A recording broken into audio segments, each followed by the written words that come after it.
in that last episode, we looked at how adaptation decisions start to take shape at a local level with a practical use case. But when you zoom out, the challenge becomes much bigger. We're entering a phase where climate risk is starting to influence what gets financed, what doesn't. In some locations, assets are becoming harder to insure, and in others, the longer-term value is being questioned. So the challenge is no longer about understanding climate risk.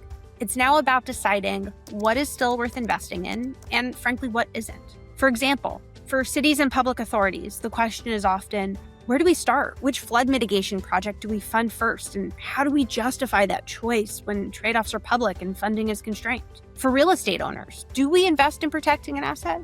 Do we hold it? And for infrastructure operators, where are the critical vulnerabilities that could impact continuity? And what is the cost of not acting?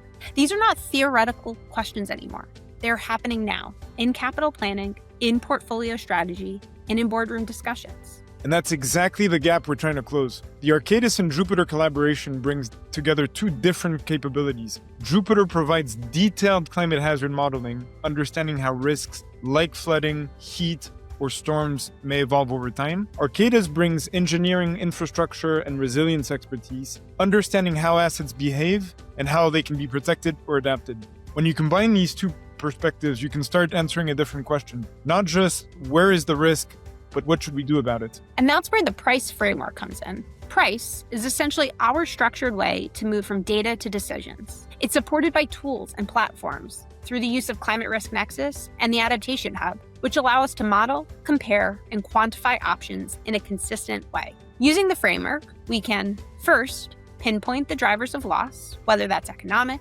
physical, or social, then rank the adaptation options or interventions based off of their risk reduction. We can also build the investment case, considering losses and return on investment. We can connect that to a capital strategy and funding decisions. And then finally, we can execute, track, and evidence the outcome. And what makes this powerful is that it connects climate science with real investment decisions. It allows organizations to compare adaptation decisions in the same way they compare any other investment. Because they're not choosing between adapt or not adapt, they're choosing between different uses of capital. There are usually multiple possible interventions, from engineering solutions to operational changes to nature-based approaches. The key is understanding which options deliver the greatest reduction in loss for the investment required. Which is exactly the kind of conversation that boards, city leaders, and infrastructure owners need to have. Because resilience is increasingly competing for capital funding with many other priorities, whether that's expansion, modernization, decarbonization, or affordability in housing. So leaders need to understand not just the risk, but also the return on that resilience. And once you can compare options economically, the conversation becomes much more practical.